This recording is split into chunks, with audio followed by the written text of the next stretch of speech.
Day breaks in Yellowstone National Park. Many visitors say that sunrise is one of the most special moments in the oldest national park in the USA. Founded back in 1872 as the world's first national park, today it is at the heart of the Yellowstone ecosystem. The area, alongside the Yellowstone River, is considered to be the only intact ecosystem in the Northern Hemisphere.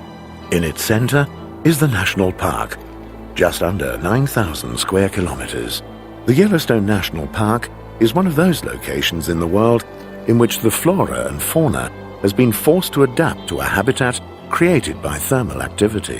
In 1978, it was recognized by UNESCO as a World Natural Heritage Site, a part of nature that must be saved for posterity, a place of contrasts in which the story of creation transpires at an accelerated pace.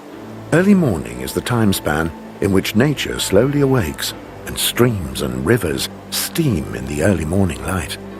One senses the vastness of a breathtaking landscape shaped by the sheer overwhelming force of a subterranean, dormant volcano, which is thoroughly unique in the world.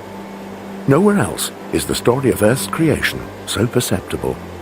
Nowhere else is one so close to the glowing core of our planet, made of liquid stone, than here in Yellowstone National Park.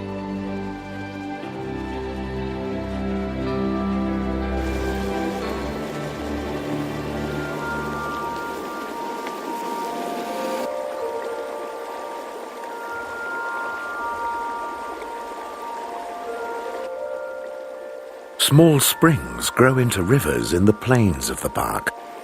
The largest of them is the one that lent the park its name, the Yellowstone River.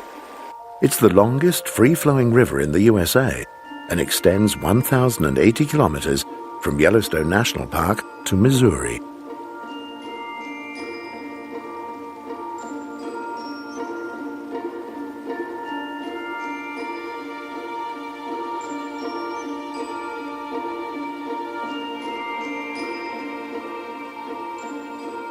At the beginning of its journey in Hayden Valley, the river is peaceful, paradise for anglers fishing for cutthroat trout. But the river's personality alters, as we will see later. The river will be our companion on our journey through the park, and we want to find out which secrets we can discover along the way.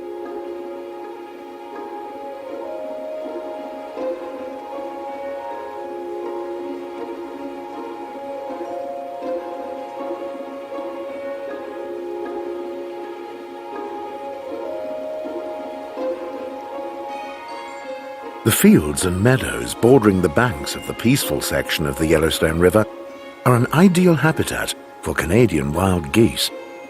The animals need territories that provide medium or large stretches of water, depths of at least a meter.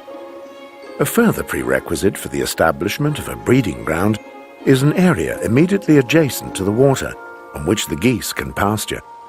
Additionally, a widely undisturbed area on which to build their nests should also be available. Canadian wild geese are mainly found in the northern areas of the American continent, but initial colonies have also been established in Europe. In America, their migration between winter quarters and breeding grounds is seen as a sign of a change of seasons. Their return to the breeding grounds on the banks of the Yellowstone River is a sign of the approaching summer.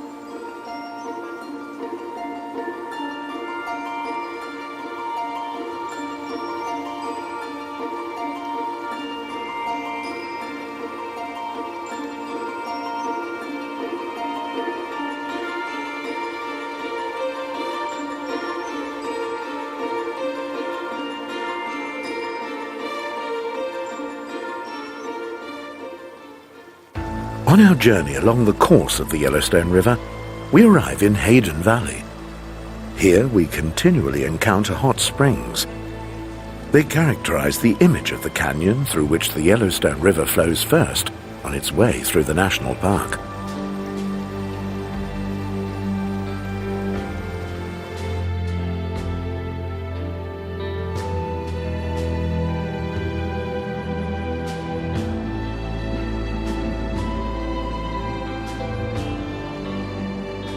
The smoke trails of the hot springs conjure up a mystical atmosphere, which especially in the morning hours presents a scene reminiscent of thousands of smouldering campfires.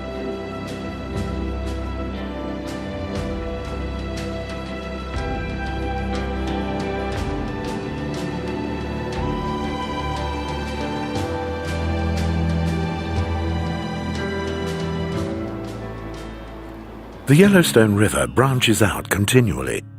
Small streams leave the course of the main river and irrigate the Douglas fir forests in the hinterland. The tracks of one of the original inhabitants of the national park can be seen on the shores of these river arms. Gnawed trees and felled pines are an unmistakable sign of the fact that one of nature's biggest rodents lives here, the beaver.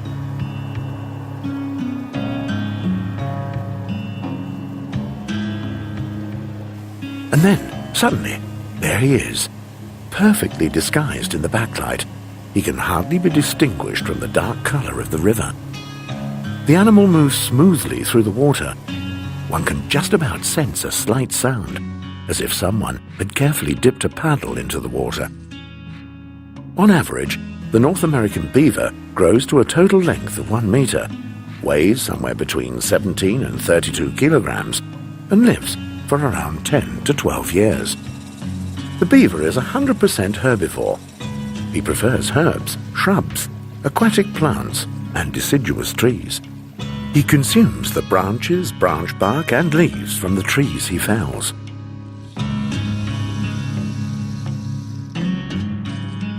The beaver's lodge is in the middle of the water, an artistically arranged structure made of tree trunks and gnawed-off branches, up to 1 meter in height and crisscrossed with passages and retreats. Beavers don't hibernate. They just rest during the colder months, which is why they still have to ensure there is enough food even in winter. The beavers temporarily store twigs and branches directly in front of the entrance to the lodge. Should the surface of the pond freeze up, the beaver can simply access the stored branches beneath the ice and feed from the bark. We continue along the Yellowstone River. In the background, the Tetons form a natural border of the national park for both man and animal. The Hayden Valley is a plateau. One can see Douglas fir forests and a green landscape, barely believing that on average the height can be as much as 2,400 meters. One is only aware of the great height by taking in the view from one of the countless plateaus. The Yellowstone River meanders on through the national park. Plains, it almost reaches the width of a mature watercourse, but in the valleys with a rocky base, it transforms into a raging mountain river. Not wide, perhaps, but with enormous flow velocity. The river has dug its bed out of the hard stone over the course of millions of years, and continues to do so, up to 2 centimeters per year. This is astonishing, as the basalit, from which the Yellowstone National Park has its name, is a particularly hard stone which can only be removed by high forces. Canyon was created by erosion, which today is known as the Grand Canyon of Yellowstone. Here, geological formations can be seen, which enable us to take a peek back into the days of the region's creation. At the Yellowstone Falls, the river plunges 32 meters into the deep. From here, the Yellowstone River gathers speed, transforms into a raging river full of rapids, and offers hikers a breathtaking spectacle. This point is considered to be one of the hotspots for nature photographers, and for many, it is worth the journey to the Yellowstone National Park alone.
As the park was founded back in 1872, around 325 registered wolves lived in 42 separate packs.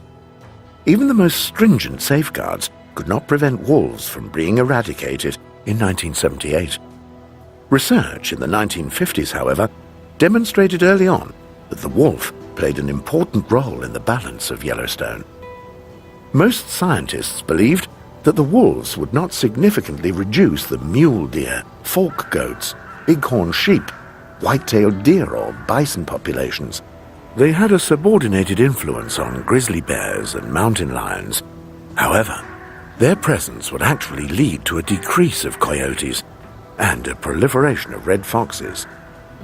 But it wasn't until 1995 that 31 Canadian grey wolves were reintroduced to Yellowstone, placed under protection. Today, 325 of the animals live in 13 different wolf packs in the park. Since then, the bighorn sheep have to be on their guard again. They represent a tasty meal for the wolves. This she-wolf is hoping for an imprudent calf and creeps up, but calls it off when she sees that the young animal has reached the safety of its herd. That was a lucky break.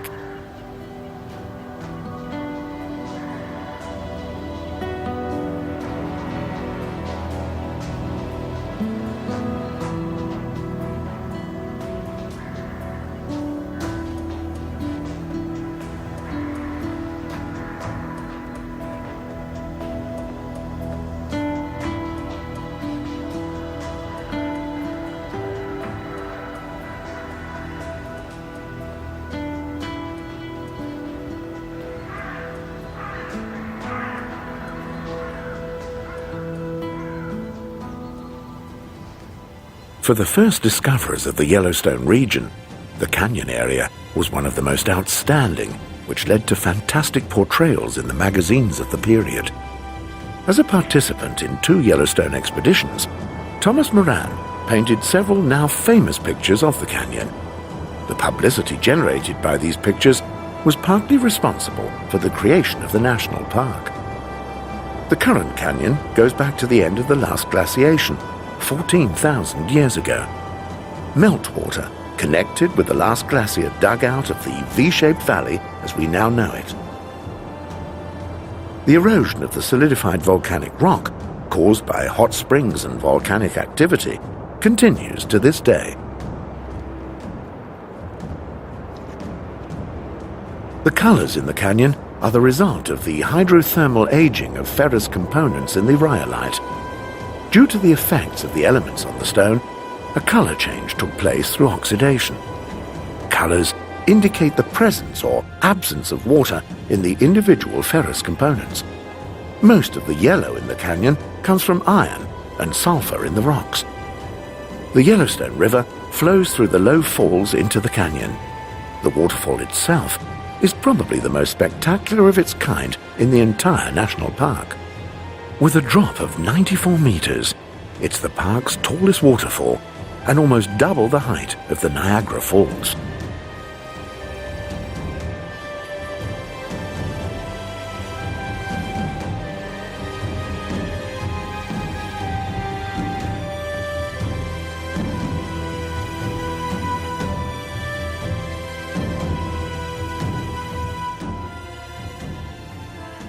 Beneath the Yellowstone National Park is a huge magma bubble, which is also the cause of the natural phenomena that can be observed in Yellowstone.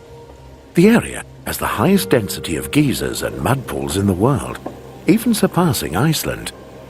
Snow and rain seep slowly through the layers of porous rock on the Yellowstone Plateau, which in addition is riddled with fractures and fissures. Some of this cold water comes into contact with hot, salty water, which is heated directly by the superficial body of magma. The water temperature rises above boiling point, but due to the high pressure and the weight of the overlying rock, the water remains in liquid form. The result is overheated water with temperatures above 200 degrees Celsius. This water is lower in density than the colder water and therefore lighter. As a consequence, the heavier water sinks. This creates convection currents that enables the light, receptive and overheated water to begin its slow journey toward the surface.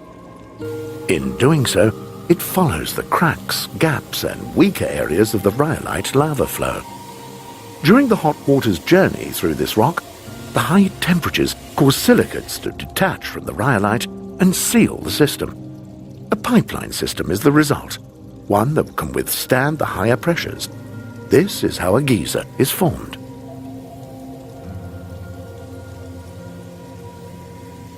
All around us is a constant simmering, bubbling and boiling. There's hardly anywhere to be found where the water is not holding a combined concert, and the colors of the different springs have us under their spell.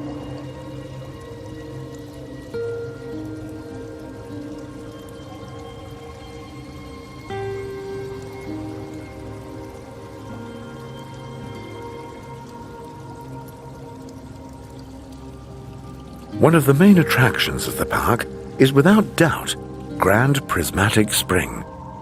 The basin of the thermal spring measures roughly 75 by 91 meters and is about 50 meters deep. On average, 2,000 liters of water at 70 degrees Celsius flow out of the ground. Single-celled microorganisms on the peripheral areas of the mineral-rich thermal springs cause the colors. These colors change into either more green or red, depending on the content of chlorophyll and carotenoids within the microorganisms.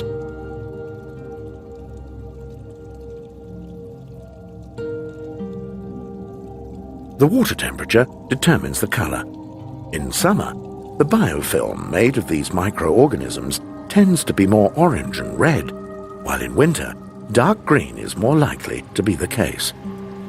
Due to the high temperature, the center of the spring is free of microorganisms. The high purity and the depth of the water lead to these intensive colors.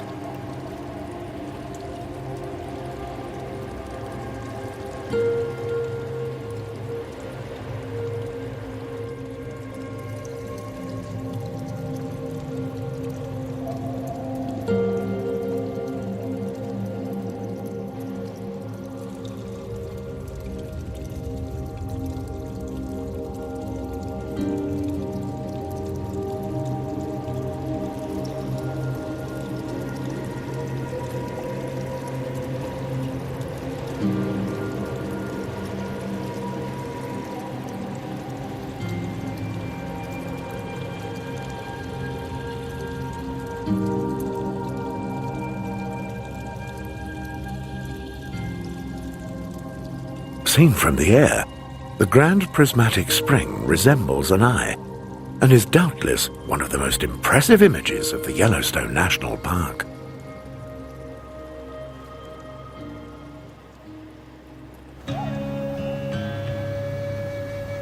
The largest mammal on the American continent lives there, the American bison. The males can weigh as much as a ton and the females 600 kilograms. Their sheer masses alone are enough to keep other animals at bay.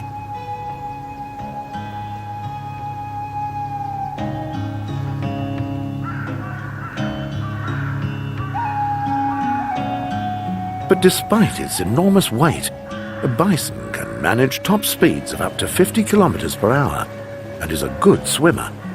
The high buoyancy enables the animals to protrude out of the water while swimming.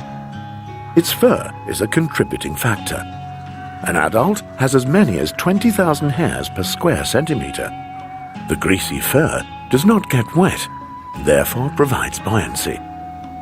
300 years ago, bison used to roam the entire American continent, distributed amongst the Great Plains of the country. They were the main source of food for the Indian tribes, but were only hunted for their personal needs. The natives of America wasted nothing of the animals they killed. Meat was used for food, the fur to make clothing and tents, and even the bones were used with which to make weapons. Through evolution, for a life in the plains, bison have adapted to the needs of survival in an unreal nature. They utilize water better than any cattle and are therefore perfectly suited for longer treks. But not every bison migrates. Lengthy migration is only essential in the drier regions of the prairie in order to exploit new pastures and waterholes.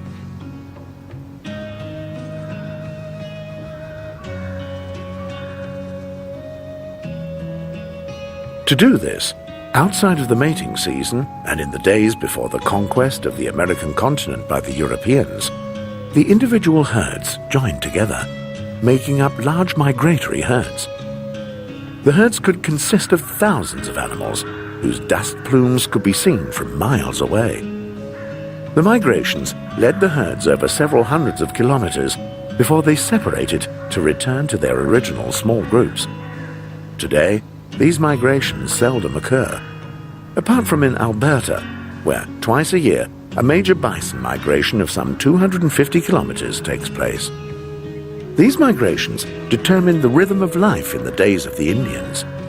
Whenever bison appeared in the territories of a tribe, there was food in great supply, but in the absence of herds, famine was commonplace and often war.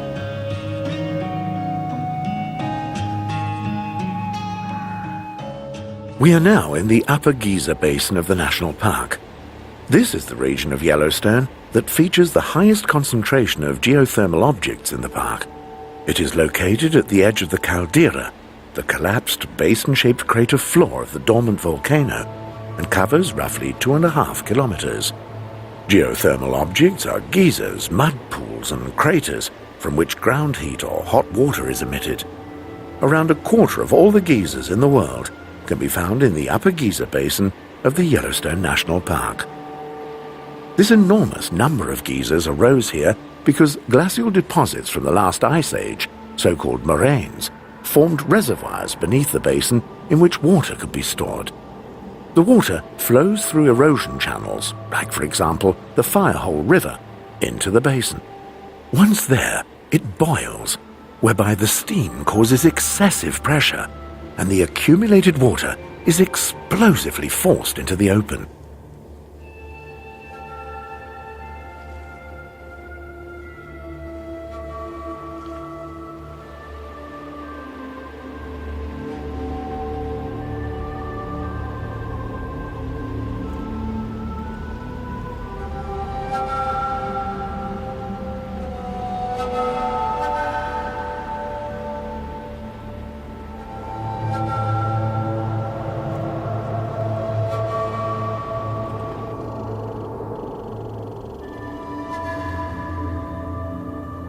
These hot springs and reservoirs also provide the best environment for hydrothermal communities.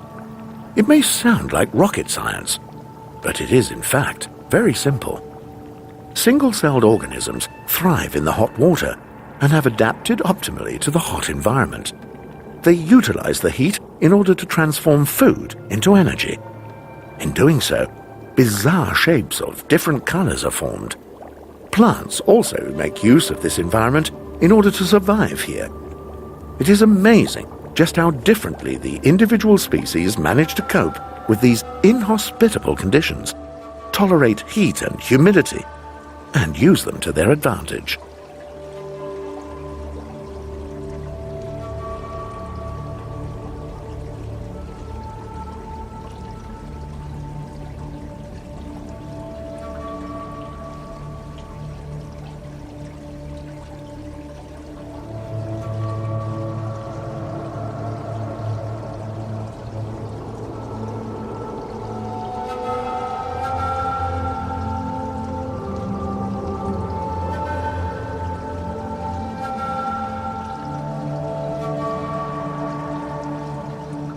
From a geological point of view, the Upper Giza Basin is relatively young.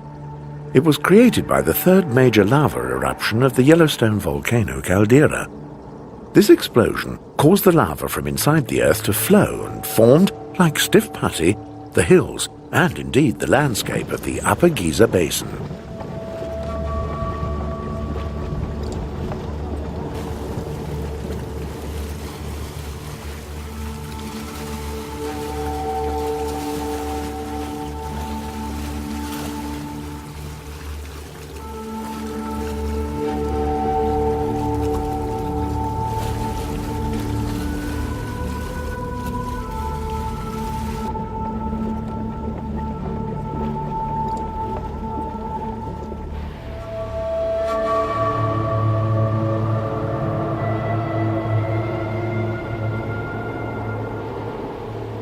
This is how the most famous geyser in the Yellowstone National Park came into being.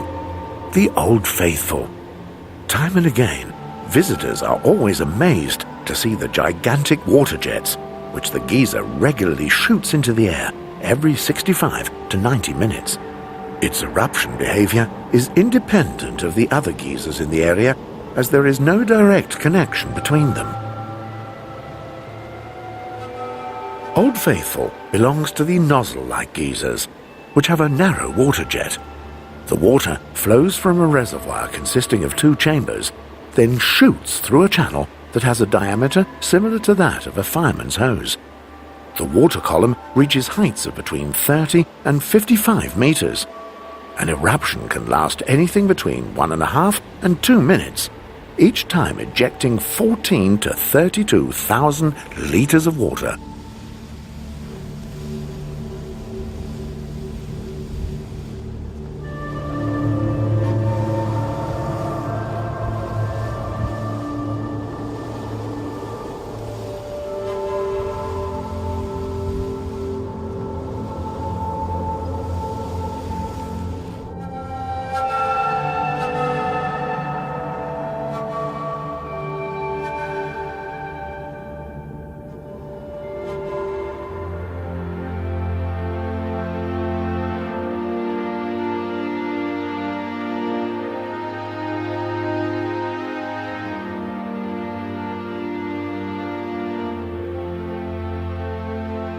Back at Yellowstone River, we can see grazing wapiti.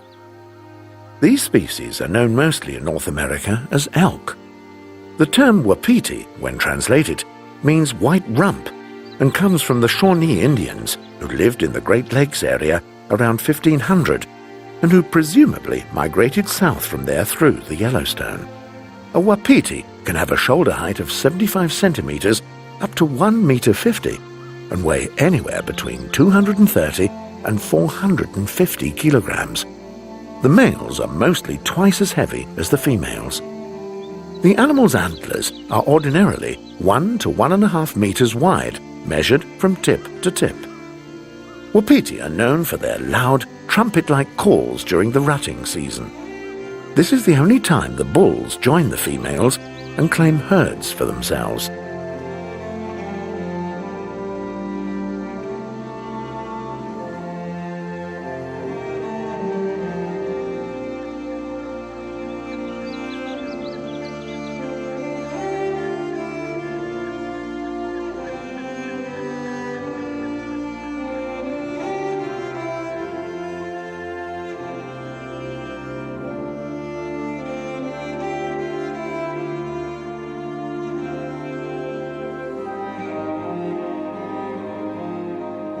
Wapiti, one of the largest North American wild animal species, live in open forests, or at least close to one. In the summer, they climb up to the mountainous regions to great heights, but in the winter, they prefer more sheltered and low-lying areas. At one time, the native eastern wapiti used to roam North America and was especially prevalent in the Rocky Mountains region. After being hunted till their extinction, western wapiti were brought here. Today, the wapiti population in the USA is estimated to be around 1 million. That is roughly 1/10 of the number that once inhabited the forests 200 years ago.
In the 16th century, according to estimates, there were around 25 to 30 million bison in North America.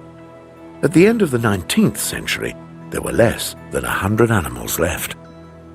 They were victims of a systematic killing machinery instigated by European profiteers. Soon after the arrival of the conquerors, the mass extermination began, systematically and with military precision. In 1871, tanners in Germany and Great Britain developed a new method with which bison leather could be transformed into shoe soles and drive belts for machines. After the Franco-German War of 1870 to 1881, all European states equipped their armies anew, including boots for soldiers. Due to the associated profits, the bison hunters killed the animals in masses. All they wanted was the leather. The meat was left to rot in the prairie.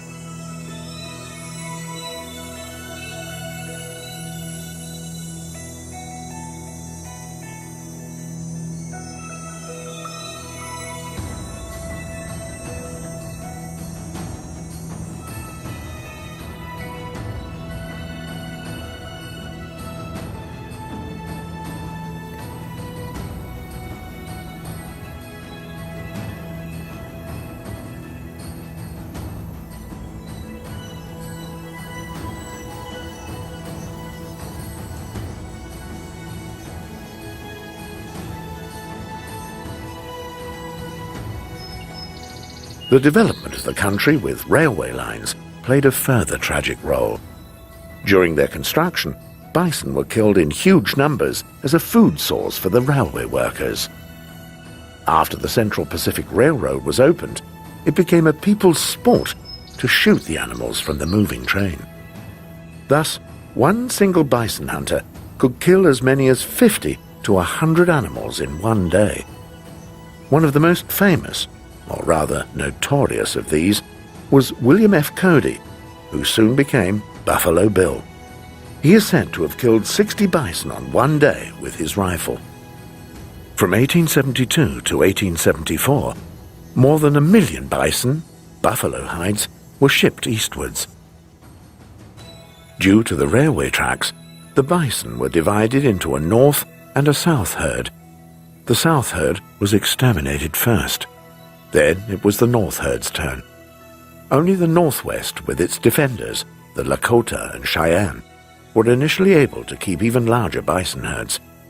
In order to relieve the Plains Indians of their livelihoods and force them into reservations, the new Americans decimated these herds as well.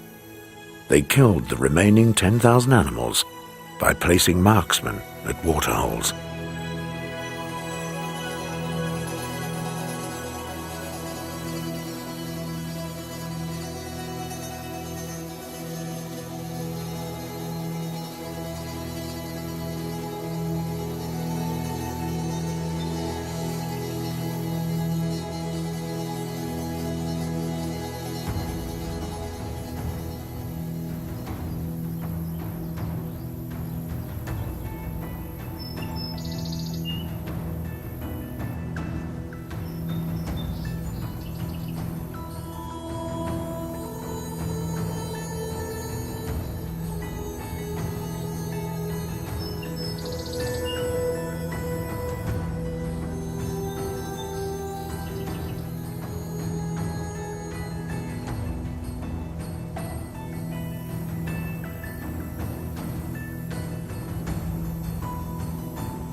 Thanks to the foundation of the Yellowstone National Park, the bison received a refuge in the nick of time.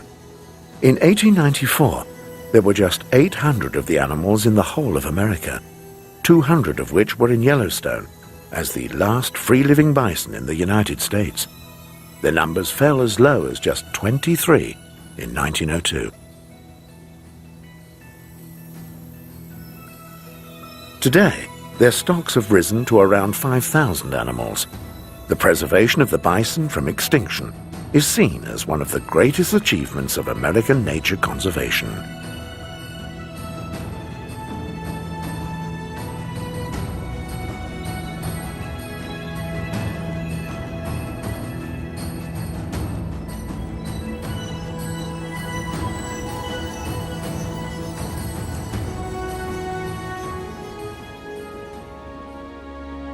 We are now at Yellowstone Lake.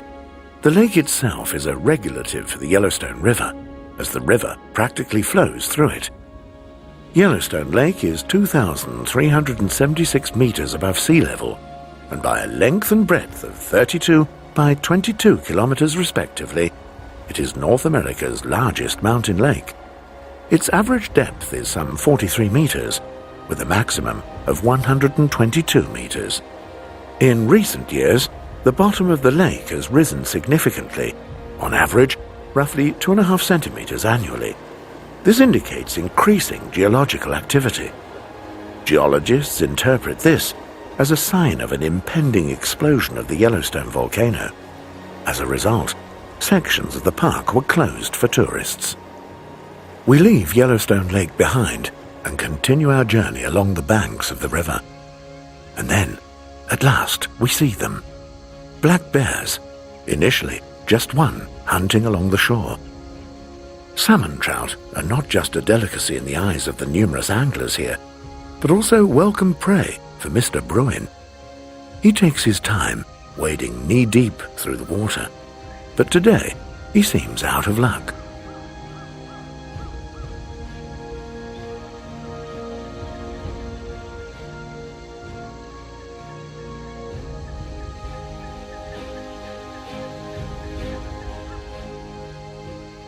Keeping our distance, we follow the animal and meet up with it again in the undergrowth.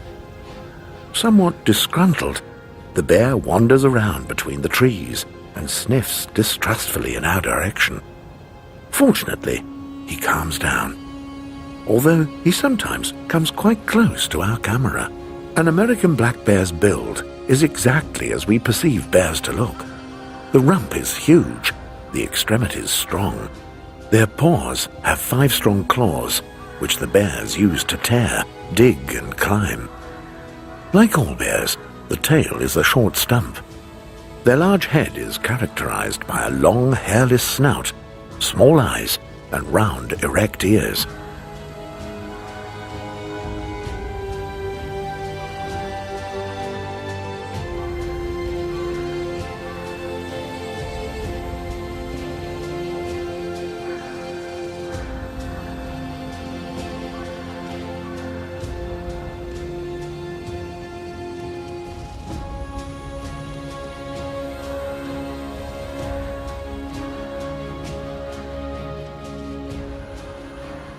With a head-to-rump length of 1.5 to 1.8 meters, a shoulder height of up to 91 centimeters, and an average weight of around 100 kilograms, the black bear is significantly smaller and lighter than the grizzly.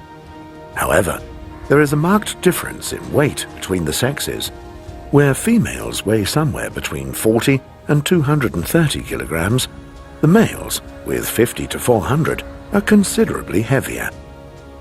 Black bears live in a number of habitats, whereby they need sufficient food to eat and vegetation for privacy. They live predominantly in forests with very dense undergrowth, although they sometimes choose open terrain, such as grasslands and tundras, especially, though, where there are no grizzly bears. The American Bear Association estimates today's population in the United States alone at around 286 to 328,000, and 600,000 animals in the whole of North America. An estimated 500 to 650 of the bears live in Yellowstone.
The size of their territory depends, among other things, on the available food, sex, and their habitat.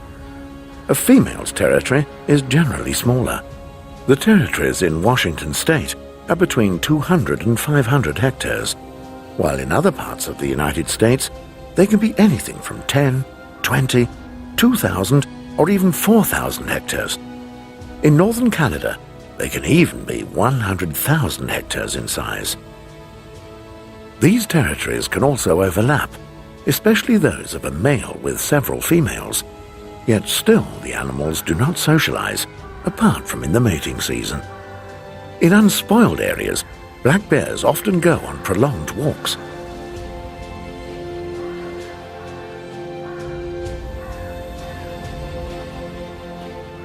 Like all bears, American black bears live on their own, but in areas with a rich food supply, dozens of them can be seen together.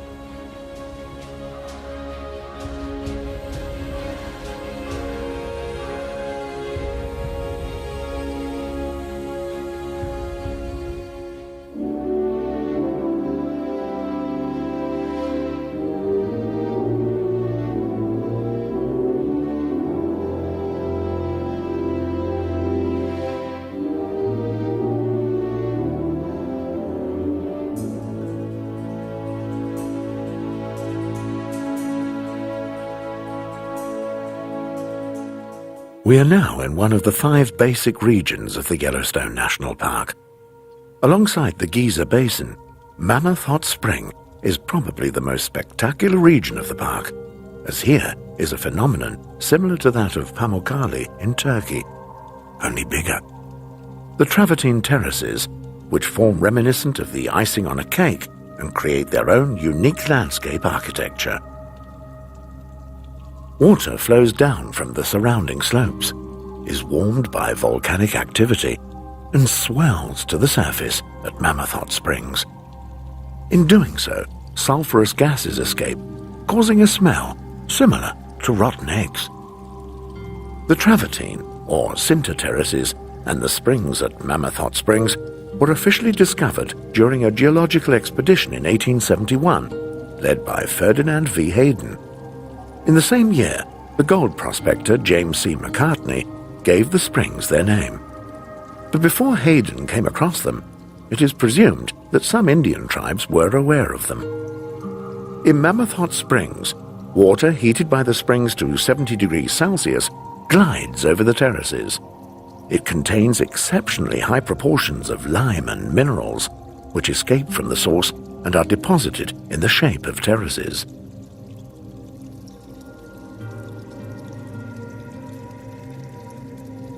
The water flow stabilizes at roughly 1900 liters per minute. Once at the bottom, the water drains off. Due to the constant new deposits, the flow direction changes and with it the temperature, and subsequently the color of the terraces from year to year, from white to blue, brown, green, yellow, orange or red. The terraces began to form millions of years ago. Today, the water deposits up to 2 tons of limestone daily. The arrangement of the terraces depends on the kind of deposits, as well as the growth speed of the minerals. The flow direction and water turbulence within the pools are also a determining factor. Algae and bacteria also settle in the flat pools. These bacteria are called thermophile by the chemical building blocks of the hot springs and the energy they draw from the environment. Microbes develop delightfully colored communities. These have different colors depending on the temperature of the water.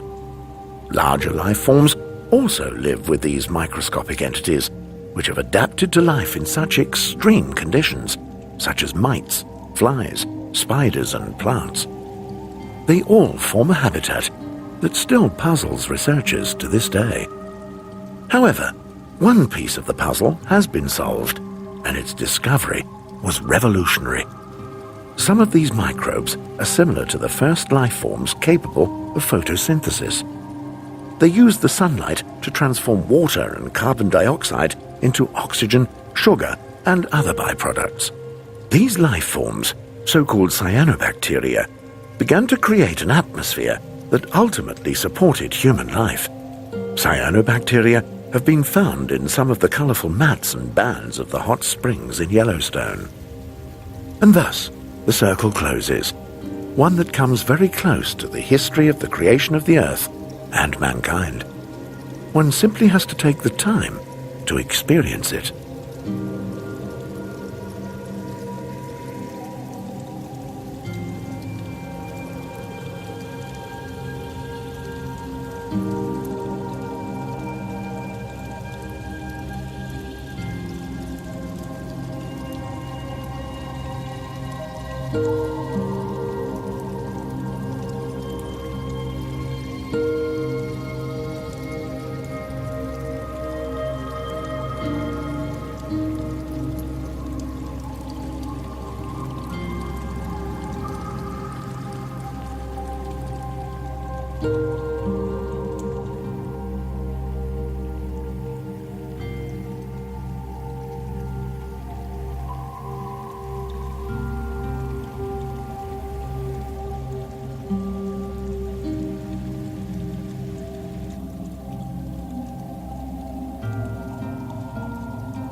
This is where our journey through the Yellowstone National Park, alongside the Yellowstone River, comes to an end.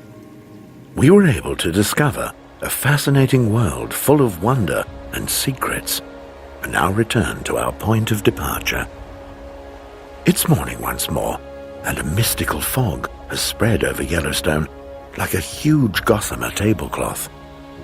We experience the fascination of the area and the mysticism of the vastness in the world's oldest nature reserve, the World Natural Heritage Yellowstone National Park.